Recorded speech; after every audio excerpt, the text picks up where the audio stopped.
because I would sort of be disgusted. Like, I would be concerned too, but nobody cares.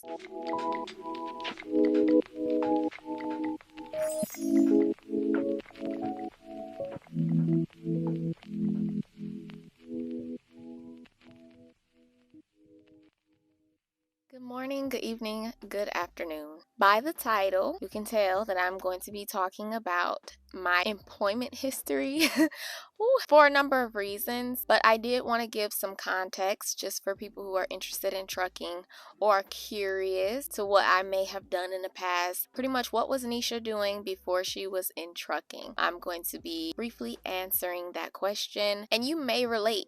Who knows? Now, before I get into this list of jobs that I've had, just recognize, number one, that I'm not telling you every single job that I've had simply because it'll be a long video. The reasons why I had so many jobs is not only because I was an avid job hopper, but also I never really only had one job. I always had at least two. I guess being so young, my goal was really just trying to find a job that paid the most and had the best hours. And needless to say, I'm only going to really be talking about five main jobs that I had. So let's go ahead and get into the jobs, okay? Let's get into it. So my first official job, I say official because it wasn't technically my first job, but we won't get into. My first official job was, I want to say, a customer service specialist at JCPenney's. It was probably one of the jobs I stayed at the longest just because I didn't have any real experience before this job, and I wanted to have enough experience on my resume to be able to get a good job. One of the things I did like was, obviously, they hired me without any real experience. I had applied to so many jobs. I mean, so many. I mean, I was sitting on a computer for hours applying to jobs upon jobs upon jobs, and I was getting so frustrated because I was really trying to hurry up and get a job, but nobody was hiring me, and it was just a little stressful. I think anybody who can remember them trying to get their first job ever, no matter what you really put on the resume, if it's not an actual job, they're going to deem you as not having any experience. Especially around that time, it was really difficult finding somebody to hire me. But they were one of the first to actually give me a call back, and I went and got my interview taken care of, and they hired me, and it was really cool. I felt very accomplished working at this job. After a while, though, I started to recognize that it wasn't the best job. I mean, obviously, minimum wage jobs, they don't really care about their employees, and it's understood because it's such a big corporation. Working there really taught me that customers can get really crazy. I've had a lot of run-ins with crazy customers, upset about coupons or trying to return things that are super, super old and dirty, and getting upset when it's nothing you can do. And as for me, I worked in the lingerie department, which, if you know JCPenney's, you know when I say lingerie, I mean like literal underwear and bras and pajamas, not the explicit lingerie. Nevertheless, I would give this job probably like a 6 out of 10. I didn't really enjoy myself. I think it's more to do with my personality. I was probably making like $8.50 per hour, which wasn't terrible. I think I was bringing home somewhere around $400 every 2 weeks. And for a split second, I thought that I was balling. But then I shortly realized that that was not enough money for 2 weeks. And at that time, I got my car, and it was a mess from there on. But needless to say, again, 6 out of 10. Okay, 6 out of 10.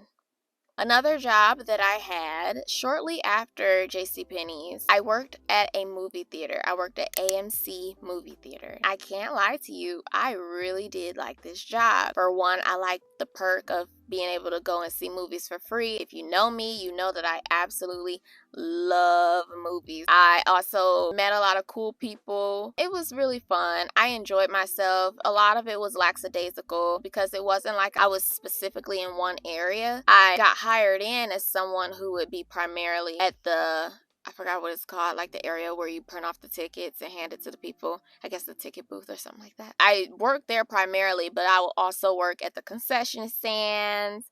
Oh, I remember. I would also work as an usher where I had to clean up the popcorn and put the syrup in the drink machines, and I couldn't stand cleaning the bathroom, but sometimes I would have to like clean the bathroom. And side note, I thought this was super disgusting, and I actually asked them when I was getting hired, and the manager sort of was annoyed by my questions. But being that men can't really go into the female bathroom, whoever is there, if there's like something dirty in the bathroom, they're gonna call the woman to go and clean up the bathroom. But the problem that I had was, what if you're working in a concession stand? What if you're working with the food? I'm talking about the popcorn, the hot dogs, the nachos, all that stuff. You mean to tell me that you want me to leave out of the concession stand and go clean up whatever took place in that bathroom, and then you want me to proceed to walk back into the concession stand? The same uniform? To me, that was just nasty. I was turned off by that because they're like, yeah, what else do you think you're gonna do? And I'm like, ugh. It's so sad. I still sort of eat movie theater food, but I'm always like in the back of my mind thinking like, I hope whoever was at this concession stand didn't have to clean the bathroom before making my nachos, because that's sort of nasty. I really had a good time. It was a big part of my youth, just enjoying working at a movie theater where after my shift, I would legit go and watch whatever movie was out. And then I would be able to get like free popcorn, even though it wasn't supposed to be free. They were real lackadaisical about it. So I really enjoyed it. It was one of my favorite jobs. I would probably give it like an 8 out of 10. Moving on from AMC, I eventually left, which again, most of these jobs I also had other corresponding jobs along with it. So it's not that I was only working there. I was often working 2 to 3 jobs and going to school too. After AMC, another job that I really liked was Murphy USA, which is a gas station. I really don't know what I was considered. I want to say I was like somewhat of an assistant manager, cashier-esque type of person, but overall, what I liked the most about this job is you really worked by yourself. And I think this was the segue into realizing that I like working alone. How it would work is whoever was working the first shift, they waited until the person for the next shift came in to be relieved, and then they would leave and you would be there. So it would never really be you and another person. It was just a really small gas station like that. For most of my day, I pretty much just did the cashier work. Anybody came in and they wanted this or they wanted that or they wanted this on pump this or whatever, I would do the cashier work. And if I wasn't doing that, I had to do like inventory, and then I was like restocking certain things, and I was fixing pumps if they weren't working, just random stuff like that. It was really straight to the point. Like there was nothing ridiculous, except I did have one ridiculous scenario take place that sort of made me weary of this job. I ended up with some form of food poisoning one day, but it didn't really kick in until after I started my shift.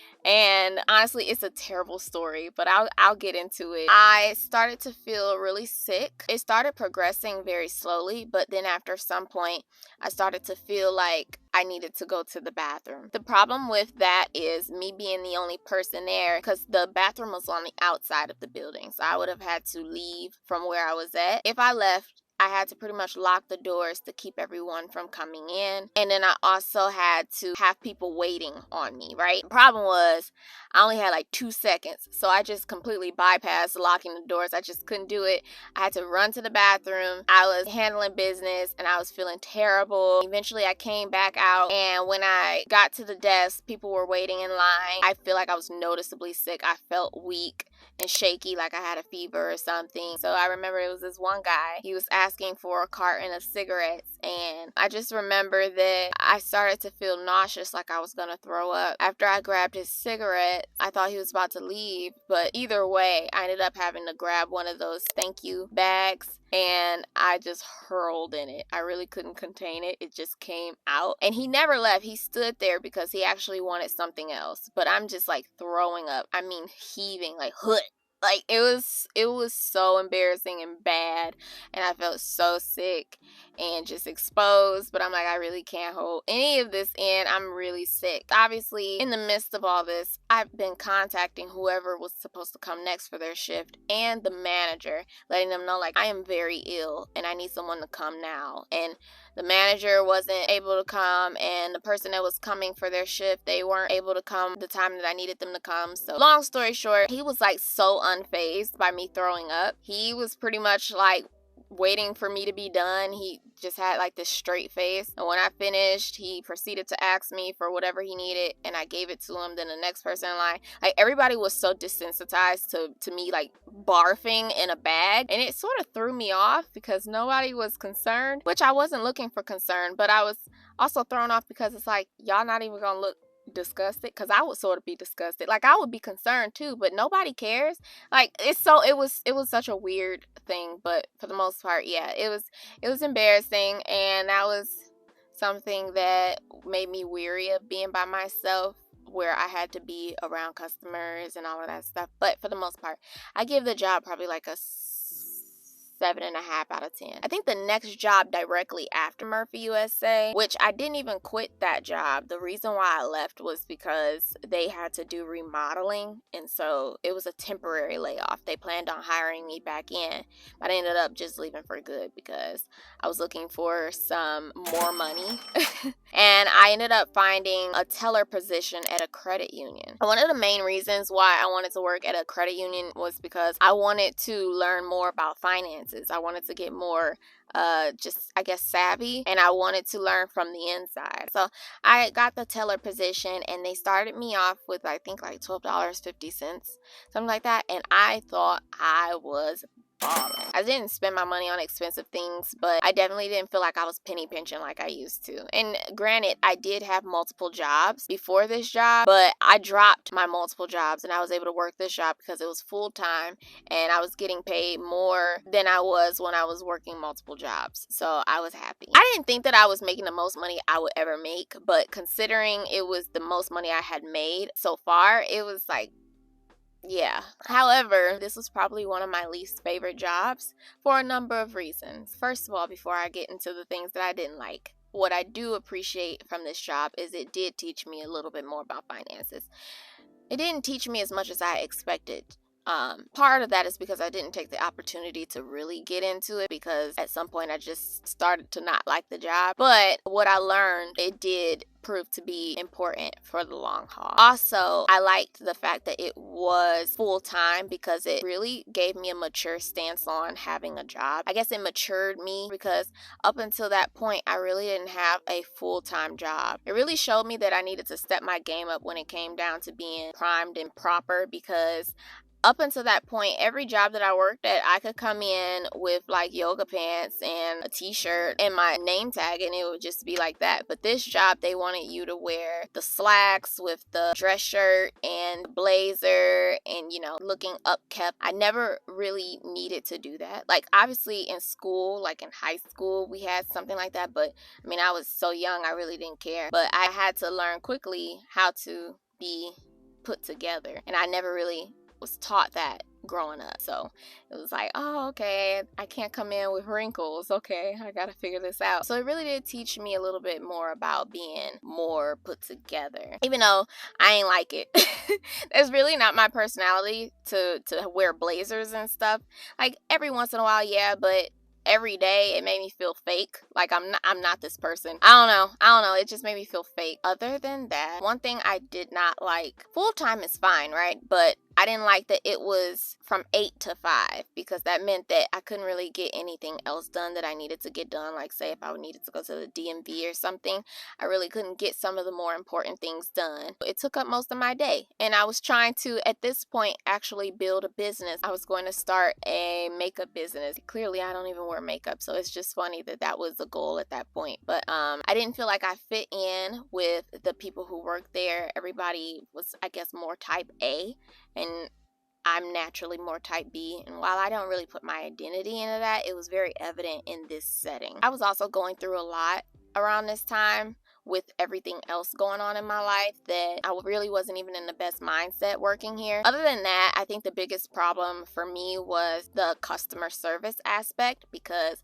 while I worked in so many different areas where customer service was one of the main things that I was doing, when it came down to people's money, people's checks, people's finances, people had different attitudes, okay? It's one thing if you can't get a coupon. It's another thing if your check ain't come in. And some people, or a lot of people, put that on you. And a lot of times I got cursed out for things that had nothing to do with me. A lot of times I got attitudes from people that didn't even know me, and I had to constantly brush it off every day. And the worst times of the months were like the 1st and the 3rd or the 25th. Pretty much that whole week to 2-week period, it was always a bunch of people coming in, no breaks. A lot of people were in a bad mood, and it really showed me that there's a lot of negativity to money if you don't have the right perspective of it. And I didn't really like it. It felt like it was just not the right vibes.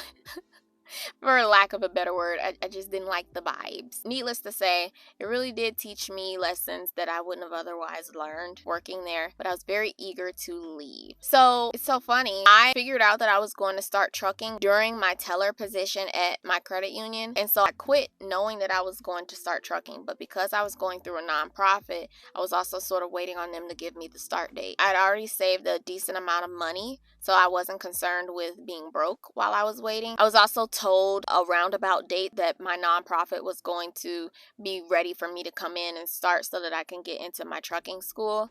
But then they ended up telling me last minute that I didn't have any funding, and I had already quit my job, so I was sort of waiting for them to give me the next steps. Long story short, I ended up starting to work for Postmates. I also started working for Red Lobster. So number 5 is Red Lobster / Postmates. Let's start with Postmates. Postmates was very simple, straight to the point. Ironically, I first applied for DoorDash, but for some reason they didn't hire me. I don't know if it was something that they saw on my record that they didn't necessarily like or whatever, but when I applied to Postmates, they hired me right on the spot. And when I say on the spot, I mean I literally applied online on my phone, and then they immediately hired me, and they sent in the mail, I think it only took like 2 days, they sent me their thermal bag just for keeping food warm, and they sent me, I want to say they sent me a t-shirt or something like that, or a hat or something. And it was very simple. I downloaded the app, and I was immediately able to go and pick up orders of food or whatever, and then I was able to go and drop the food off at whomever, just like your typical DoorDash or Uber Eats, things like that. I feel like Postmates has since then been bought out by Uber Eats, if I'm not mistaken. I think that's what recently took place, and so Postmates I don't think is a thing anymore. Who knows? I really don't know. I might Google it, I might not. But at this time, it was singularly Postmates. And so I was delivering Starbucks, Einstein Bros, all types of food, Taco Bell, McDonald's, all types of stuff. And while this was nice and fine and dandy, I did have a pretty jacked up car. I did feel like I was potentially running my car to the ground, so I didn't want to rely solely on Postmates. So I ended up working at Red Lobster as well. The main reason why I wanted a waitress job is because I wanted quick cash. And the first thing that came to mind was a waitressing position. Now, have I ever done waitressing before? No. I had worked at restaurants before, but I had never been a waitress. I was also eager to figure out what that was about, even though I was a little nervous just because I am normally the clumsy person. So I felt like I would potentially be ruining people's days by spilling things, but I was willing to learn nonetheless. And my motto is always, if I have 2 hands and 2 feet and they have 2 hands and 2 feet and they're doing it, then I can do it too. I got hired at Red Lobster fairly easy. I would probably give this job like a 6.5 out of 10. It was very brief because eventually I did get into trucking school, and I had to quit the job because I didn't have enough time to work and go to school full time, because this was a full-time type deal with CDL school. But I also used this job to save for that as well, and I was probably there like 1 or 2 months. I saved a good like $800. So it wasn't a lot, but I saved. It was pretty cool for the most part, but I was clumsy and I made a lot of mistakes, and I got cursed out a lot. And when I say a lot, I mean probably like 2 times, but that was enough for me, okay? Because I didn't like get cursed out by people who didn't know me, and I don't like being mistreated and still having to keep my composure just because it's a workplace. I would much rather love to walk away from being cursed out,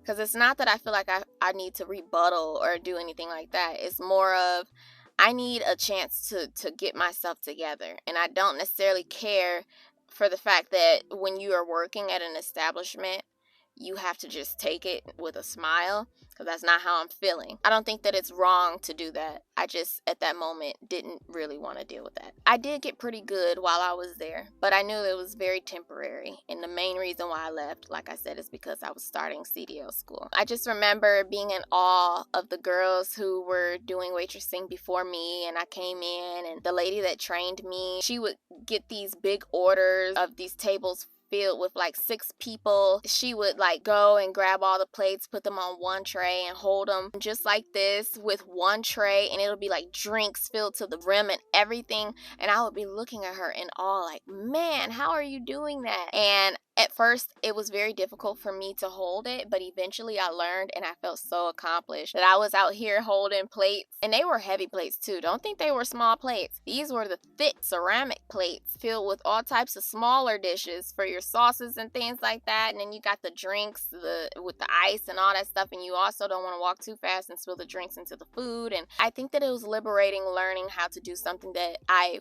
at first looked at in awe. So it really taught me that if they can do it, I can do it. I was intrigued by that, despite the fact that I didn't like it. It's like I learned and I appreciated the lesson, but it wasn't for me. I did like making the money, of course. I love the fact that the tips added up fairly quickly. I also liked that time went very quickly waitressing. You're not really looking at the clock. You don't really have time to look at the clock because you're so focused on, they would normally give you 2 to 3 tables or 4 tables. You would have to wait all of them. Me learning, I was still in the learning phase when I eventually left. So I was always like, okay, after I help them, I have to help them. Then after I help them, I have to clean this table for the next person. And after I clean this table for the next person, I have to make sure that their order is on its way. And then I have to make sure that I take their order and all this stuff. And I was always running. And I did like that aspect of the job because it made time fly. And it did feel real, like, I don't know, it felt good knowing that I was killing it. Even though I made some mistakes. I remember I was trying to grab someone's martini or whatever it was, and I was on my way to handing it to them. And I think I was walking too fast that it sort of spilt off the rim a little bit and spilt their salt off the rim. I hope I'm explaining that the correct way. I spilt a little bit of it, and she gave me like blaring eye contact. And so I came over with the rest of her things, and I'm like, okay, I did spill a little. If you want, I can ask them to make another one. And she's like, of course. But my whole thing was, I know you just waited like 20 minutes because they took 20 minutes making your drink. It's not that I'm over here like reluctant to make you another one or to get you another one. I just want to know, do you value your time more than the spilt drink or what? Nevertheless, the job was cool. And I think in cahoots with Postmates, I made enough to keep me from burning through the savings that I had in order for me to successfully go through CDL school without being broke. So yeah, those are the main jobs that I worked in my youth, which I started trucking when I was 22. And so I never had true prestigious jobs or anything like that. I did have mainly minimum wage jobs. But the point of this video was to give you, like I said, context, and also to show you that I never had preparation for driving trucks before I got into trucking. I don't have any background in driving trucks. I waitressed, I did retail, customer service, I worked at a gas station, but I never did anything with trucking before. And so I feel like if there's anybody who's questioning if they should get into trucking and they're concerned that they didn't have, I don't know, maybe a background, or maybe they're not mechanically inclined, or maybe they don't know too much about vehicles, just know that the most experience I have with any type of vehicles were my hoopties, because I had a couple hoopties before I got into a big rig. But other than that, I didn't know much about trucking at all. What I learned, and am still learning, is due to me making the decision to get into it, if that makes sense. I learned through trucking school. I learned through the training at my job when I first got hired in at Warner. I'm still consistently learning every day through my experiences in trucking. So just to give you context, maybe you can relate to that. Maybe you're looking into trucking, like I said, and you don't know if it's right for you, but you're interested and it's something that you want to do. Just know that if you don't have any background in trucking, it shouldn't really deter you. With that being said, I hope you guys enjoyed this video. I love you all so much, and I cannot wait to see you in the next video. Bye.